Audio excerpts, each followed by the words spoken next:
PAN, PKB, dan PKS usung 3 nama untuk Pilwako Batam. Ada sebanyak 1.204 calon siswa SMP negeri yang tak lolos di PPDB kali ini.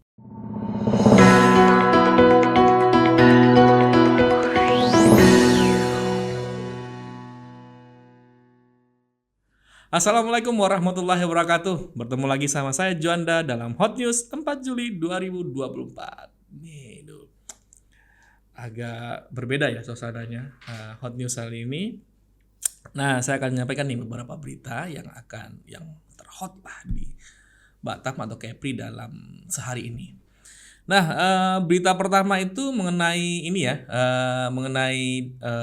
kita sempat kemarin dengar kabar pas malam hari bahwa ada satu kapal KM Bintang Jaya yang hilang kontak di perairan Anambas. Nah, dari istri salah satu ABK atau nakoda mengabari bahwa suaminya sudah tidak bisa dihubungi, sehingga saat malam hari Selasa malam ya dilakukan pencarian sampai waktu di Selasa malam masih belum ditemukan. Nah, KM Bintang Jaya ini dinakodai oleh Syahbudin sebagai nakoda, Firdaus sebagai kapal mesin, dan Rino Hernandez sebagai kelasi. Nah, setelah hampir beberapa belas jam tanpa kabar, alhamdulillah KM Bintang Jaya 9 ini ternyata hanyut hingga ke Kuantan, Malaysia. Nah, KM Bintang Jaya ini ditemukan oleh Maritime Rescue Ship Center MRSIC Kuantan di perairan Kuantan, Malaysia, Rabu pukul 16.25. Jadi sore tadi baru ditemukan, dan kondisinya itu KM Bintang Jaya ini terombang-ambing dengan titik koordinat yang tidak jauh dari Kuantan. Nah, dari laporan ini, Kepala Basarnas Natuna Abdul Rahman membenarkan informasi ini, dan dia mengatakan alhamdulillah seluruh awak kapal selamat. Ya, mereka kehabisan stok bahan makanan karena ada berapa belas jam terombang-ambing di laut. Nah, sementara itu istri nakoda kapal Syahbudin, nakoda kapal yang bernama Syahbudin, istri nakoda kapal yang bernama Salmita ini mengucapkan syukur dengan kabar perkembangan pencarian KM Bintang Jaya 9. Nah, kita bersyukur juga yang sempat mungkin bertanya-tanya KM Bintang Jaya kemana, akhirnya ditemukan di Kuantan, Malaysia. Alhamdulillah. Selain berita dari KM Bintang Jaya, juga ada ini berita dari libur sekolah, Singapura dorong kenaikan kunjungan Wisman ke Kepri. Nah, ini semakin banyak libur sekolah, tentunya makin banyak dong. Libur sekolah di Singapura makin banyak nih orang yang datang ke Kepri. Kita berharap kunjungan ke Kepri semakin banyak ya, dan tentunya target 3 juta pengunjung itu terlaksana di Kepri. Lalu juga dari ini soal kenaikan listrik yang sempat mungkin penyusuan listrik ya yang sudah 7 tahun tidak dilakukan PLN, akhirnya sejak 28 Juni lalu terjadi penyusuan tarif listrik, dan ini menuai pro dan kontra ya, dan para buruh menolak kenaikan tersebut dan menganggap itu memberatkan masyarakat. Lalu juga mengenai dari kabar PPDB, ada sebanyak 1.204 calon siswa SMP negeri yang tak lolos di PPDB kali ini. Rudi meminta sekolah swasta berbesar hati, dan lalu nantinya juga mungkin kemungkinan tidak ada penambahan rombel karena terkendala jumlah guru. Selain itu, dari Kadisdik mengatakan tidak ada lagi kebijakan penambahan guru honor. Nah, dari DPRD menyatakan solusinya masuk ke sekolah swasta.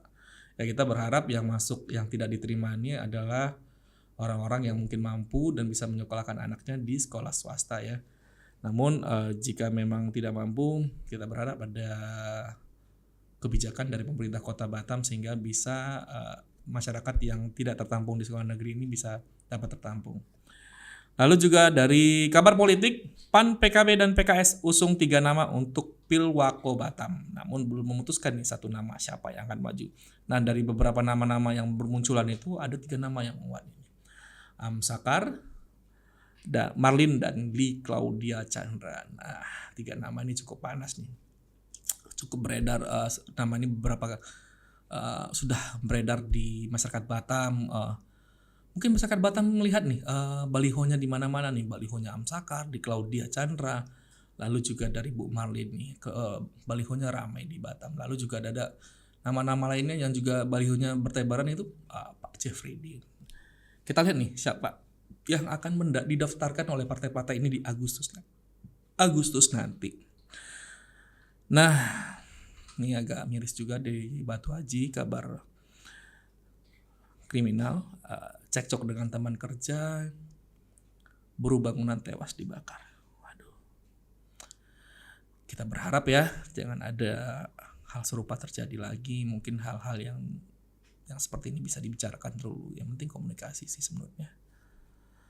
Lalu di masyarakat Selangkai yang kemarin yang dihebohkan dengan penampakan buaya, sampai saat ini masih was-was ini. Masyarakat masa was-was dengan masih belum ditemukannya buaya ini. Nah, kemana buaya ini bersembunyi? Ya, kalau kata dari pihak berwajib yang mengetahui itu bahwa sebenarnya buaya-buaya tersebut memang habitatnya di sana, di daerah sana. Lalu juga soal kemarin kita lihat ada gangguan di pusat data nasional yang menyebabkan gangguan di pelayanan imigrasi. Nah, untuk selama PDN terjadinya gangguan PDN itu ada lebih dari 1000 lebih paspor yang gagal dicetak. Nah, juga terakhir nih kabar dari Bandara Hang Nadim. Ini apa ya? Seringkali ya kita mendengar cekcok seperti ini. Mungkin ini sangat mengganggu iklim pariwisata. Padahal di satu sisi pemerintah kota maupun pemerintah provinsi sedang menggenjot peningkatan jumlah kunjungan. Namun di satu sisi ini problem transportasi masih belum tuntas juga nih di Bandara Hang Nadim. Masih sering terjadi cekcok nih. Baru terakhir terjadi cekcok yang menyebabkan antara taksi online dan taksi pangkalan ini cekcok dengan antara adu mulut. Nah, dari pengakuan salah satu pengelola persatuan taksi online, dia menyebutkan begini, bahwa penyebabnya itu karena salah satu taksi online ini masuk ke bandara untuk menjemput saudaranya. Nah, dari pengakuannya ya kita belum mendengar dari pihak lainnya. Dari pengakuan taksi online ini mengatakan bahwa yang taksi online ini, yang orang sopir taksi online ini tidak menghidupkan aplikasinya. Jadi kendaraannya itu dibawa masuk ke bandara itu untuk menjemput saudaranya. Jadi tidak menjemput konsumen atau kliennya atau gimana. Jadi menjemput saudaranya, dan ini yang disesalkan oleh pihak taksi online. Kenapa pengemudi itu dipersekusi katanya. Tapi kita masih menunggu nih kabarnya taksi online dan taksi pangkalan ini sedang didamaikan oleh pihak-pihak yang berwajib di Bandara Hang Nadim. Nah, pembaca Batam Post, itu aja berita-berita yang terhot sepanjang hari ini di Batam maupun Kepri. Terima kasih banyak sudah berlangganan koran Batam Post dan juga terima kasih sudah terima kasih sudah membaca di laman batampost.co.id, dan juga terima kasih sudah support dengan like, subscribe, dan komen di media sosialnya Batam Post, X, Instagram, TikTok, YouTube, Facebook, dan Threads. Terima kasih banyak Batam Post. Salam redaksi.